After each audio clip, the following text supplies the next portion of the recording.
ओम शांति। मुरली की तारीख है 10/4/2001। बाबा कहते बच्चे सब संग तोड़ मुझ संग जोड़ो। जितना हो सके सबसे बुद्धियों घटाकर एक बाबा, संसार मेरा बाबा, तब हमारा कल्याण हो सकता। और फिर बाबा कहते बच्चे भले बाबा तुम्हारे साथ है, लेकिन बाबा की याद में या पुरुषार्थ में विघ्न जो पड़ते हैं माया के, वो विघ्न पड़ना भी ड्रामा में नूंद है। क्योंकि अगर बाबा के यज्ञ में विघ्न न पड़े तो पापों का घड़ा भरेगा कैसे, और पापों का घड़ा भरेगा नहीं तो फूटेगा कैसे। इसीलिए ये सब ड्रामा में नूंद है। माया जो हल्का पुरुषार्थ करते उनको हल्के रूप में आती है, जो रुस्तम होते बच्चे उनके साथ रुस्तम होकर के लड़ती है, पर उसका काम ही है विघ्न डालना। लेकिन हमारा बाबा हमारे साथ है, हमें माया से हार नहीं खानी है, हमें माया से घबराना नहीं है। सर्वसमर्थ बाबा मेरे साथ है। बाबा कहते बच्चे संकल्प आवे भी अगर विकल्प के रूप में, पर उसको कर्म में नहीं लाओ। ये तो बाबा साकार मुरली में कहते हैं। समय अनुसार तो मनसा में भी बाबा की आज्ञा है कि कोई भी ऐसा विकल्प या गंदा विचार मन में नहीं लाना है। मन का खाता भी अभी बनता ही रहता है और उसकी भी सजा सामने आती रहती है।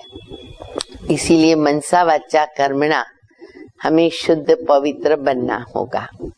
तो मीठी मीठी शिक्षाएं बाबा की मुरली में सुनेंगे, बहुत अच्छी अच्छी, और भी कई बाबा ने रूरिहान हम बच्चों से की हुई है। मीठे बच्चे, पतित जगत से नाता तोड़, एक बाबा से बुद्धि योग लगाओ। सबसे देखो नाता मेरा टूटा, बुद्धि मेरी कहाँ अटकती लटकती भटकती तो नहीं है। फर्ज निभाना वो एक अलग बात है, पर बुद्धि योग रहे, लगाव रहे, झुकाव रहे, वो अभी नहीं चलेगा। तो बाबा कहते पति जगत से नाता तोड़कर एक बाबा से बुद्धि योग लगाओ, माया से हार नहीं हो सकती। प्रश्न है, समर्थ बाप साथ में होते भी, समर्थ बाप साथ में होते हुए भी यज्ञ में अनेक प्रकार के विघ्न क्यों पड़ते? कारण क्या है? बहुत अच्छा राज जो बाबा बता रहे। ये विघ्न तो ड्रामानुसार पढ़ने ही है, ये विघ्न ड्रामानुसार पढ़ने ही है। क्योंकि जब यज्ञ में असुरों के विघ्न पड़े तभी पाप का घड़ा भरे। इसमें बाप कुछ नहीं कर सकता, ये ड्रामा में नूंद है। बाबा कहते मैं ड्रामा के बंधन में बंधा हुआ हूँ और ड्रामा कल्याणकारी बना हुआ है। तो बाबा कहते जब भी ड्रामा में नूंधा हुआ है, पाप का घड़ा भरेगा तभी फूटेगा। तो बाबा तो इसमें कुछ नहीं कर सकते, विघ्न पड़ने ही है।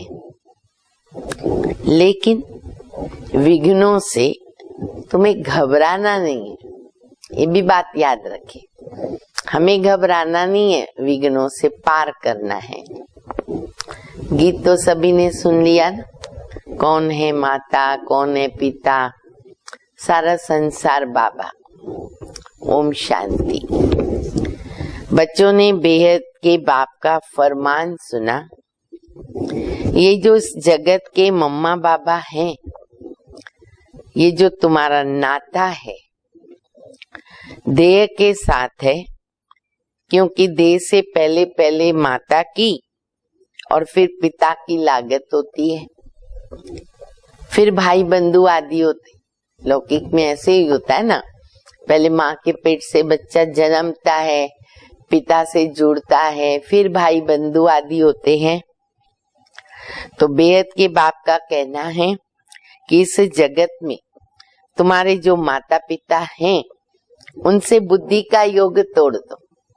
भगवान वाच्य है, गीता में भी बताया, हे अर्जुन सबको भूल जाओ, सबको गोली मारो। उन्होंने ये शब्द बोल दिए। बाबा कहते बुद्धि का योग उनसे तोड़ो, इस जगत से नाता नहीं रखो। क्यों? क्योंकि ये सब कलयुगी छी नाते दुखदाई है, बंधन वाले हैं। जगत माना दुनिया, इस पति दुनिया से बुद्धि का योग तोड़कर मुझे एक से जोड़ो और फिर नए जगत के साथ जोड़ो, क्योंकि अब तुमको मेरे पास आना है। जाने का टाइम हो गया तो कॉमन रीति भी, कोई व्यक्ति जब छुट्टी लेता है, जा रहा है, तो उसको बड़े प्यार से छुट्टी भी देते और बोलते हमको भूल जाओ अभी। तो बाबा कहते बच्चे सबको भूलो, तुमको भी मेरे पास आना है। सिर्फ नाता जोड़ने की बात है और कोई बात नहीं है, और कोई तकलीफ भी नहीं देते हैं। नाता जोड़ेंगे वह जिनको डायरेक्शन मिलता है। सतयुग में पहले नाता अच्छा होता है, क्योंकि वहां बंधन नहीं है, संबंध है और वो सुखदायी है। सतो प्रधान, फिर नीचे उतरते आते, फिर जो सुख का नाता है वो आस्ते आस्ते कम होता जाता है। दुख द्वापर से शुरू होता तो धीरे धीरे बाबा कहते हैं उन संबंधों में दुख शुरू होता, तो वो बंधन बन जाते हैं। अभी तो बिल्कुल इस पुरानी दुनिया से नाता तोड़ना पड़े। बाबा कहते बच्चे मेरे साथ नाता जोड़ो, दुनिया में तो धोखाबाजी है, ठगी है और कोई हमारे दुख के साथी नहीं है, तो इसीलिए अब मेरे से नाता जोड़ो, श्रीमत पर चलो और जो भी देह के नाते ना सब छोड़ दो। देखो सब छूट गए, बुद्धि योग सबसे निकल गया, विनाश तो होना है। बच्चे जानते बाप जिसको परमपिता परमात्मा कहा जाता है वह भी ड्रामानुसार सर्विस करते। बाबा भी समय कहाँ है, हम बच्चों की सेवा में, भगवान भी सेवा कर रहा है, तो वो भी तो ड्रामा के बंधन में बांधा हुआ है ना। मेरा भी बाबा कहते पार्ट फिक्स है और मैं भी बंधा हुआ हूँ, मैं चाहूं तो नहीं कर सकता क्योंकि ड्रामा ऐसा बना हुआ है।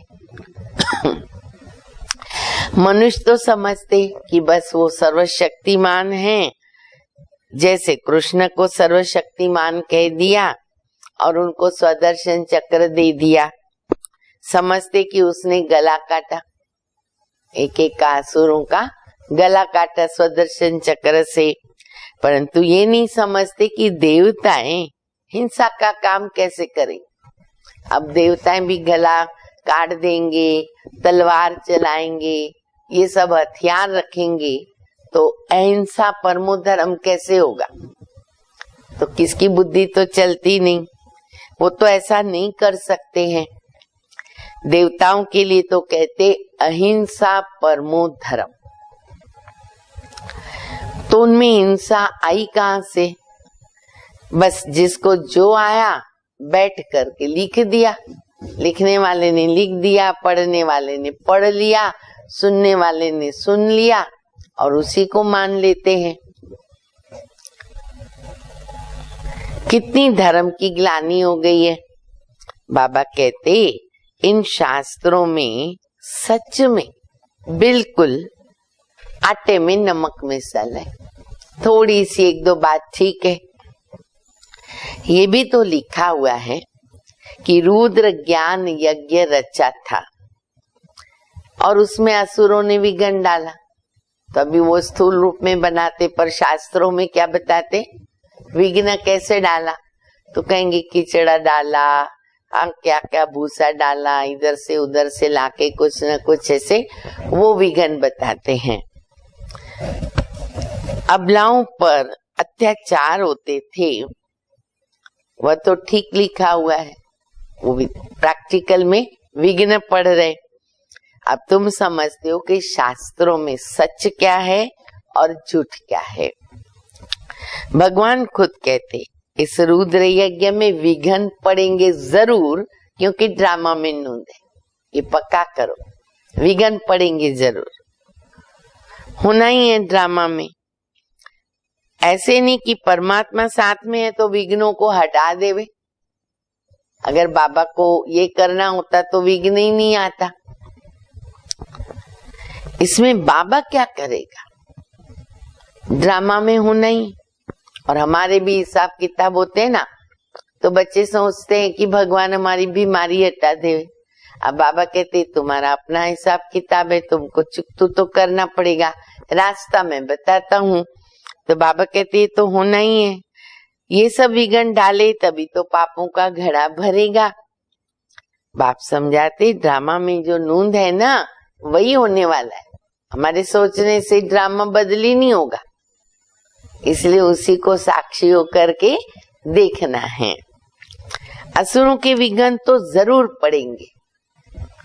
अपनी राजधानी जो स्थापन हो रही है, आधा कल्प माया के राज्य में मनुष्य कितने तमो प्रधान बुद्धि भ्रष्टाचारी बन जाते हैं, फिर उनको श्रेष्ठाचारी बनाना ये बाबा का काम है। आधा कल्प लगता है भ्रष्टाचारी बनने, फिर 1 सेकंड में बाबा श्रेष्ठाचारी बनाते। एक ही जन्म माना 1 सेकंड ही हो गया ना, और आधा कल्प धीरे धीरे धीरे धीरे हम नीचे उतरते। निश्चय होने में ना थोड़ी देर लगती है। ऐसे बहुत बच्चे हैं जिन्हों को निश्चय होता है, झट प्रतिज्ञा करते हैं, परंतु माया भी तो पहलवान है ना। अच्छा लगता है ज्ञान, बाबा में निश्चय बैठ गया, ब्लड से लिख करके देते, पर माया से युद्ध तो करना पड़ेगा, वहां फिर नंबर बन जाते हैं। कुछ ना कुछ वो मनसा में तूफान लाती है। माया का काम है मनसा को बिगाड़ना। पुरुषार्थ करके बच्चे कर्मणा में नहीं लाना है। सब पुरुषार्थ कर रहे, कर्मातीत अवस्था तो हुई नहीं है। कुछ ना कुछ कर्म इंद्रियों से हो जाता है, पर अभी नहीं चलेगा, वो ध्यान पे रखो। अभी समय आ गया है प्रकृति जीत बनना, कर्म इंद्री जीत बनना। हर कर्म इंद्री मेरे ऑर्डर में चले। वो समय था जब बाबा कहते कि कर्म इंद्री कुछ न कुछ हैरान करती है। कर्मातीत अवस्था तक पहुंचने में ना बीच में विघ्न तो जरूर पड़ेंगे। बाबा ने समझाया है पुरुषार्थ करते करते अंत में जाकर कर्मातीत अवस्था होती है, और फिर तो उस शरीर में रहना नहीं है, थोड़ा टाइम लगता है। अब वो समय आ गया, अब हमें कर्मातीत बनना ही है। अपने आप शरीर छूट जाएगा, बाबा के पास चले जाएंगे।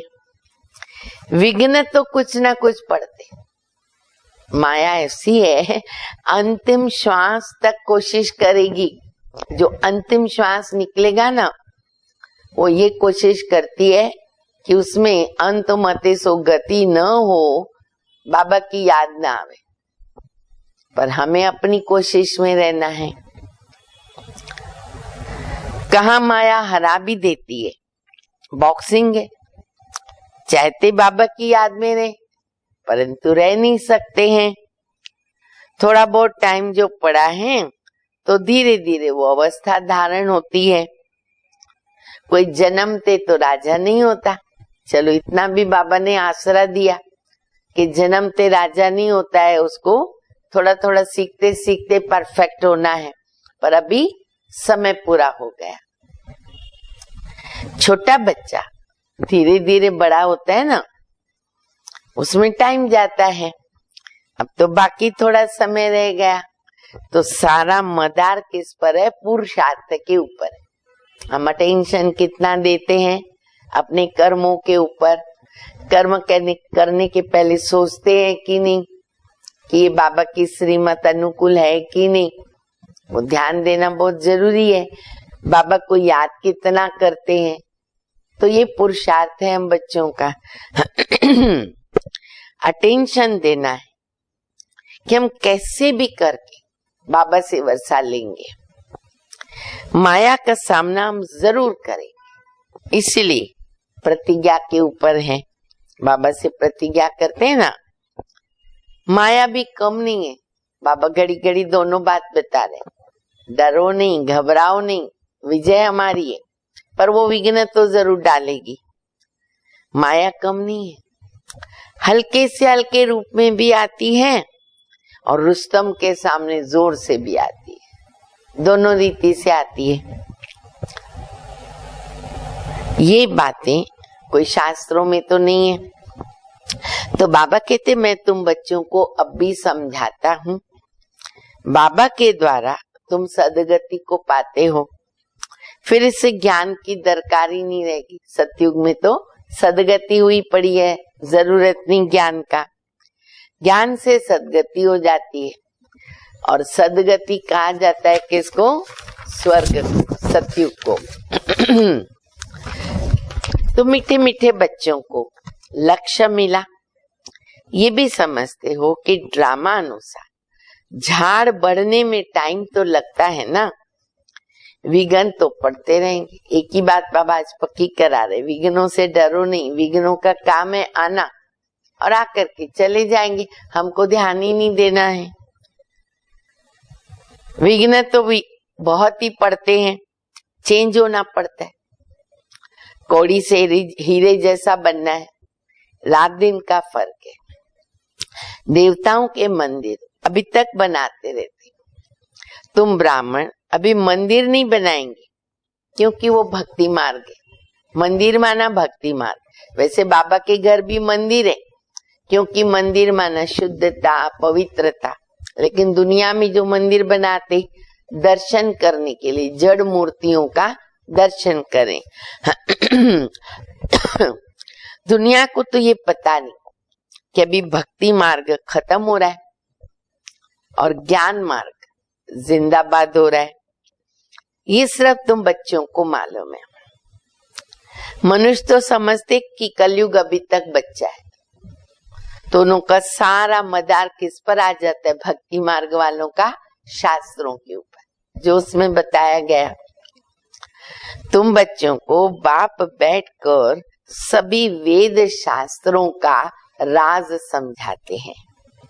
बाबा कहते अब तक जो तुम पढ़े हो ना बच्चे, वो भूल जाओ। जो भी पढ़े हैं भूल जाओ, नहीं पढ़े तो बाबा कहते बहुत ही अच्छा है, क्योंकि उनसे कोई सदगति नहीं मिलेगी। बल करके अल्पकाल का सुख भी मिलता है, सदा सुखी सुख मिले ये हो नहीं सकता, बाबा के सिवाय कोई दे नहीं सकता। ये क्षण भंगुर का सुख है। मनुष्य दुख में रहते हैं। मनुष्य ये नहीं जानते कि सतयुग में दुख का नाम निशान भी नहीं रहता है। बहुत बातें उन्होंने तो बता दी ना। उन्होंने वहां के लिए भी ऐसी बात बता दी, स्वर्ग के लिए शास्त्रों के अंदर। अब कृष्णपुरी थी तो क्या बताया? कंस बताया। कंस था, ये था, वो था। अच्छा, कृष्ण ने जेल में जन्म लिया। बहुत सी बातें लिख दी है। अब श्री कृष्ण स्वर्ग का पहला प्रिंस, उसने क्या पाप किया? तो ये सब दंत कथाएं हैं। सो भी तुम अब भी समझते हो, जबकि बाबा ने बताया। बाबा आकर सचखंड स्थापन करते। पहले तो हम समझते थे कि हाँ ऐसे होगा। सचखंड में कितना सुख था और झूठखंड में कितना दुख है, ये सब भूल गए। तुम जानते हो, हम श्रीमत पर सचखंड स्थापन करके फिर हम उसके मालिक भी बनते हैं। बाबा समझाते हैं, बच्चे ऐसे ऐसे श्रीमत पर चलने से तुम ऊंच पद पा सकते। ऊंच पद पाना है तो अंडरलाइन करो, क्या करना पड़ेगा? श्रीमत पर चलना है। बच्चे ये जानते, हमको पढ़ाई पढ़कर सूर्यवंशी महाराजा महारानी बनना है। दिल भी सबकी यही होती है ना, ऊंच पद पाने की। ये दिल थोड़ी करेगी प्रजा बने, नौकर बने। तो सबका पुरुषार्थ चलता है। अच्छे पक्के भगत जो होते हैं ना, वो चित्र साथ में रखते हैं जो घड़ी घड़ी उनको याद है। अब ये बात जो आप बाबा अभी बता रहे, वो ध्यान से सुनो।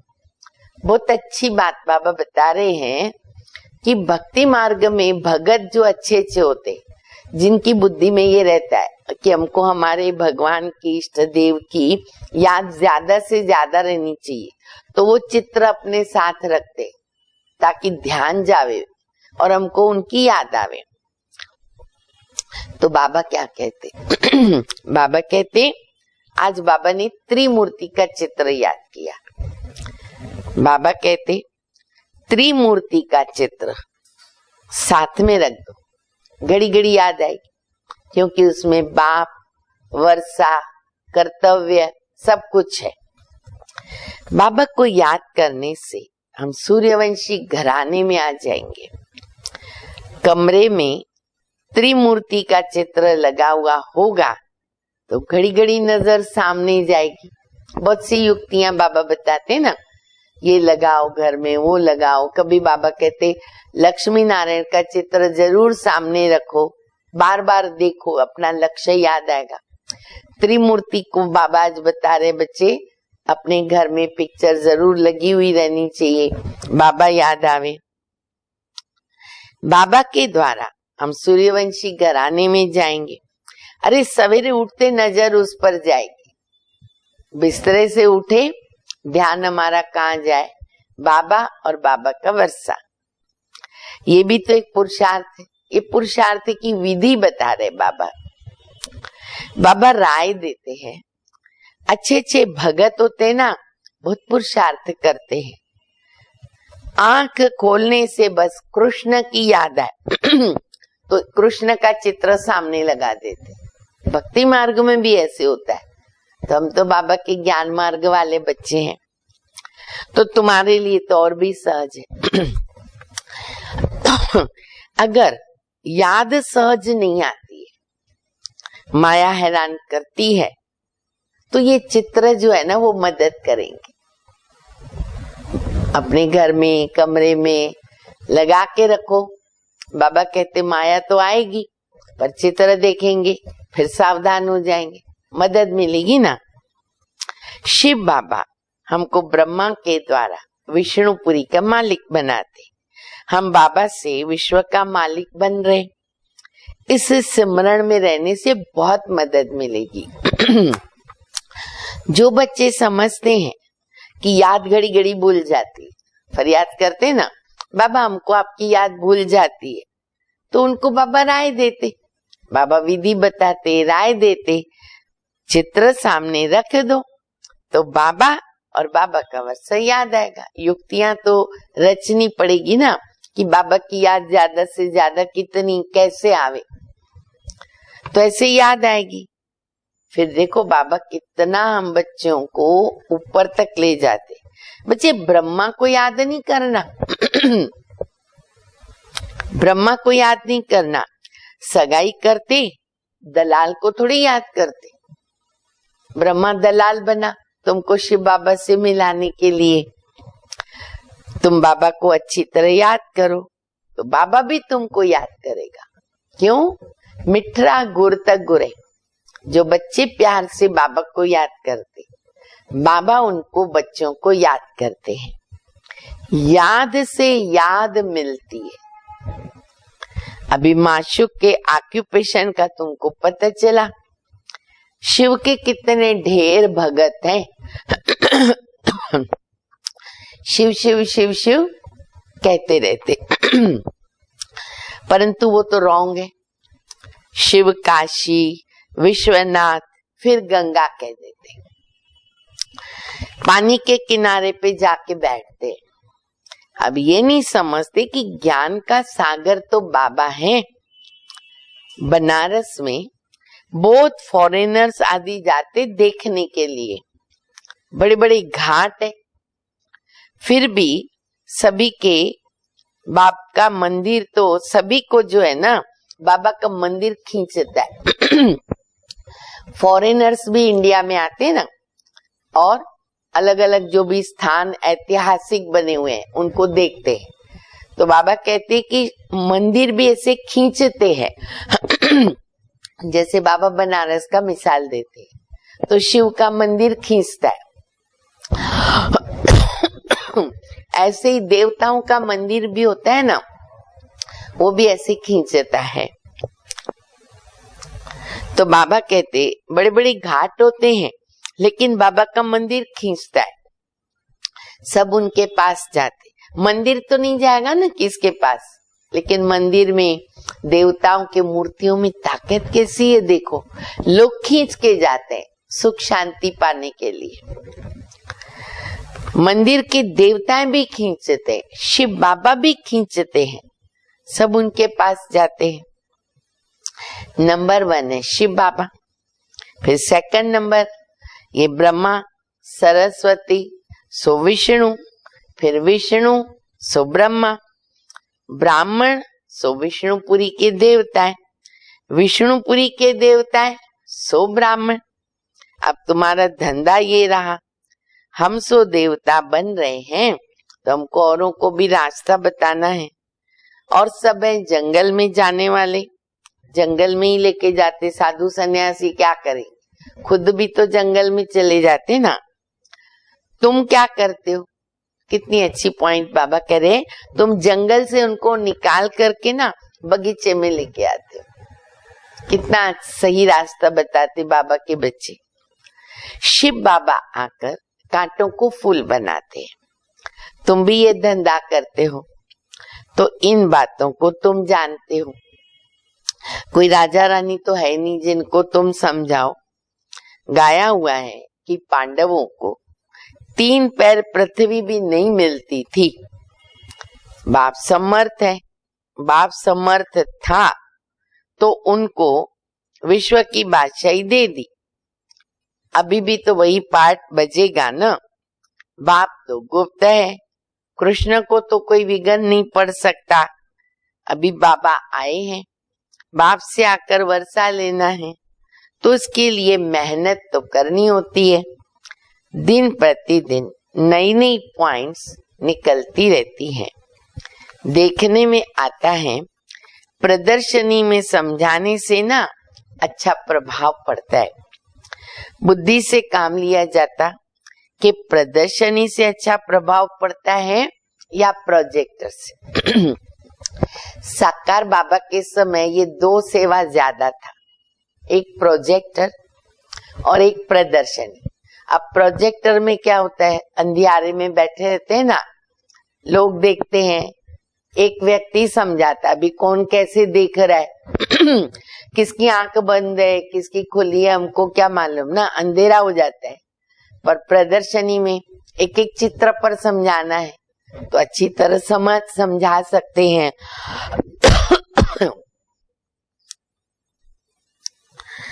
प्रदर्शनी में समझाने से ना चेहरा दिखाई देता है, लोगों के चेहरे दिखेंगे ना तो चेहरा देखकर समझाया जा सकता। समझते हो गीता का भगवान बाप है तो बाबा से फिर वर्षा लेने का पुरुषार्थ करना पड़े, 7 रोज देना पड़े। सारा ज्ञान समझने के लिए 7 रोज देना पड़े। लिख करके दो, नहीं तो बाहर जाने से ना तुमको माया भुला देगी। बाबा कहते आने वालों को बोलो लिखो, हम 7 दिन आएंगे, नहीं तो बाहर जाएंगे भूल जाएंगे। तुम्हारी बुद्धि में तो आ गया कि हमने 84 का चक्कर लगाया, अभी हमको जाना है, तमो प्रधान से सतो प्रधान बनना है। ये चित्र तो साथ में होने चाहिए। मुख्य मुख्य चित्र बाबा याद करते हैं ना, तो बाबा कहते बच्चे ये चित्र तुम्हारे साथ होंगे ना, बहुत अच्छी तरह बता सकते, सेवा कर सकते, बड़े अच्छे हैं।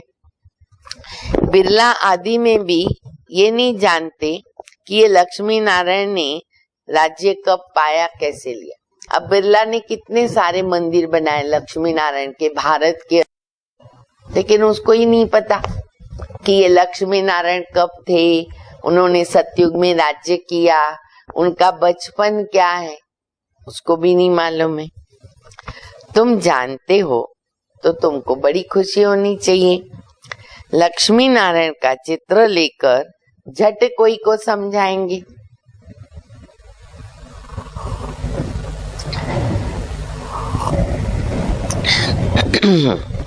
कि उन्होंने ये पद कैसे पाया। अब ये बातें बुद्धि से समझने और समझाने की है। मंजिल तो बहुत ऊंची है, जो जैसा टीचर होता है ना वो वैसी सर्विस करते। नंबरवार तो है, देखते हैं कौन कौन सेंटर संभाल रहे हैं अपनी अवस्था के अनुसार। नशा तो सबको है, परंतु विवेक कहता है समझाने वाला जितना होशियार होगा उतनी अच्छी सेवा होगी। वो तो नेचुरल है, जो जितना होशियार होगा उसका बगीचा भी उतना अच्छा, स्टूडेंट्स भी उतने अच्छे होशियार होंगे।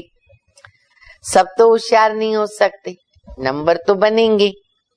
सबको एक जैसा टीचर भी तो नहीं मिल सकता। स्कूल में भी क्या होता है, देखो कितने पीरियड्स होते, अलग अलग सब्जेक्ट होते, अलग अलग टीचर होते। हर एक की जो सिखाने का तरीका होता है ना वो अपना अपना होता है। जैसे कल्प पहले चला था वैसे चल रहा है, वैसे ही चलेगा। बाबा कहते अपनी अवस्था को जमाते रहो, कल्प कल्प की बाजी है। देखा जा रहा है कि कल्प पहले मुआफक हर एक का पुरुषार्थ चलता है। जो कुछ होता है हम कह देते कि कल्प पहले भी ऐसे हुआ था। ड्रामा होने के बाद वहां पे खड़ा रहना है, फिर खुशी भी रहती है, शांति भी रहती है। बाबा कहते कर्म करते हुए भी बाबा को याद करो। बुद्धि का योग वहां लटका रहेगा तो बहुत कल्याण होगा। अब जो करेगा वो पाएगा। बुद्धि का योग बाबा के साथ लटका रहे, अच्छा करेंगे अच्छा पाएंगे। माया की मत पर सब बुरा करते आए और अब तुमको मिलती है श्रीमत। भला करो तो भला होगा। हर एक अपने लिए मेहनत करते, तो जैसा करेंगे वैसे पाएंगे। इसलिए किसी को देखना नहीं है, अपनी मेहनत करनी है। क्यों न हम योग लगा करके सर्विस में लग जाएं, सर्विस करते रहें। योग से आयु भी बढ़ती है, याद की यात्रा से निरोगी बनते हैं। तो क्यों न हम बाबा की याद में रहें। यथार्थ बात है तो क्यों न हम कोशिश करें। ज्ञान तो बिल्कुल सहज है, छोटे बच्चे भी समझते हैं और दूसरों को समझाते भी हैं, परंतु वह योग में नहीं ठहरे ना। उनको इतना योग करना तो नहीं आएगा बच्चों को। ज्ञान तो समझा सकते हैं, योग में नहीं ठहर सकते। ये तो पक्का कराना है कि बाबा को याद करो। जो समझते हैं घड़ी घड़ी भूल जाता है तो चित्र रख दो। बाबा ने याद करा दिया, आज चित्र सामने रखो तो भी अच्छा है। अच्छा, सवेरे चित्र को देखते ही याद आ जाएगा। शिव बाबा से हम विष्णुपुरी का वर्षा लेते, त्रिमूर्ति के अंदर बाबा और फिर वर्षा भी है। ये त्रिमूर्ति का चित्र मुख्य है, जिनका अर्थ तुमने अभी समझा। न कभी भक्ति मार्ग में ऐसे चित्र थे न अर्थ रहा। दुनिया में ऐसे त्रिमूर्ति का चित्र और कोई के पास नहीं। तब तो देख के वंडर खाते हैं ना, भाई ये नए नए चित्र हम इधर ही देख रहे हैं। ये तो बिल्कुल सहज है, हम लिखें व न लिखें, ये तो सब जानते हैं कि ब्रह्मा द्वारा स्थापना, विष्णु द्वारा पालना और शंकर द्वारा विनाश। ये दुनिया में एक जनरल बात सबको पता है कि ब्रह्मा द्वारा स्थापना होती है, शंकर द्वारा विनाश होता है, विष्णु द्वारा पालना। पर कौन सी दुनिया की स्थापना होती है, कैसे पालना होती है, कैसे विनाश होता है, वो कुछ आगे पता नहीं। तो हम बच्चे बताएंगे तब उनको समझेगा। अच्छा, मीठे मीठे सिकिल दे बच्चों प्रति माता पिता बाप दादा का याद प्यार। Good morning. रूहानी बाप की रूहानी बच्चों को नमस्ते। हम रूहानी बच्चों की रूहानी बाप को, माता पिता बाप दादा को याद प्यार, गुड मॉर्निंग और नमस्ते। धारणा के लिए मुख्य सार है पहला, माया की बॉक्सिंग में कभी भी हार न हो, इसका ध्यान रखना है। हार नहीं होनी चाहिए। कल्प पहले की स्मृति से अपनी अवस्था को जमाना है, खुशी और शांति में रहना है। दूसरा, अपना भला करने के लिए श्रीमत पर चलना है। इस पुरानी दुनिया से नाता तोड़ देना है, निमित्त मात्र रखना है, बाकी तोड़ देना है। माया के तूफान से बचने के लिए चित्रों को सामने रखो ताकि बाप और वर्षे की याद आती रहे। वरदान है, निर्बल आत्माओं में शक्तियों का फोर्स भरने वाले ज्ञान दाता सुवरदाता भव। निर्बल में बल भरना।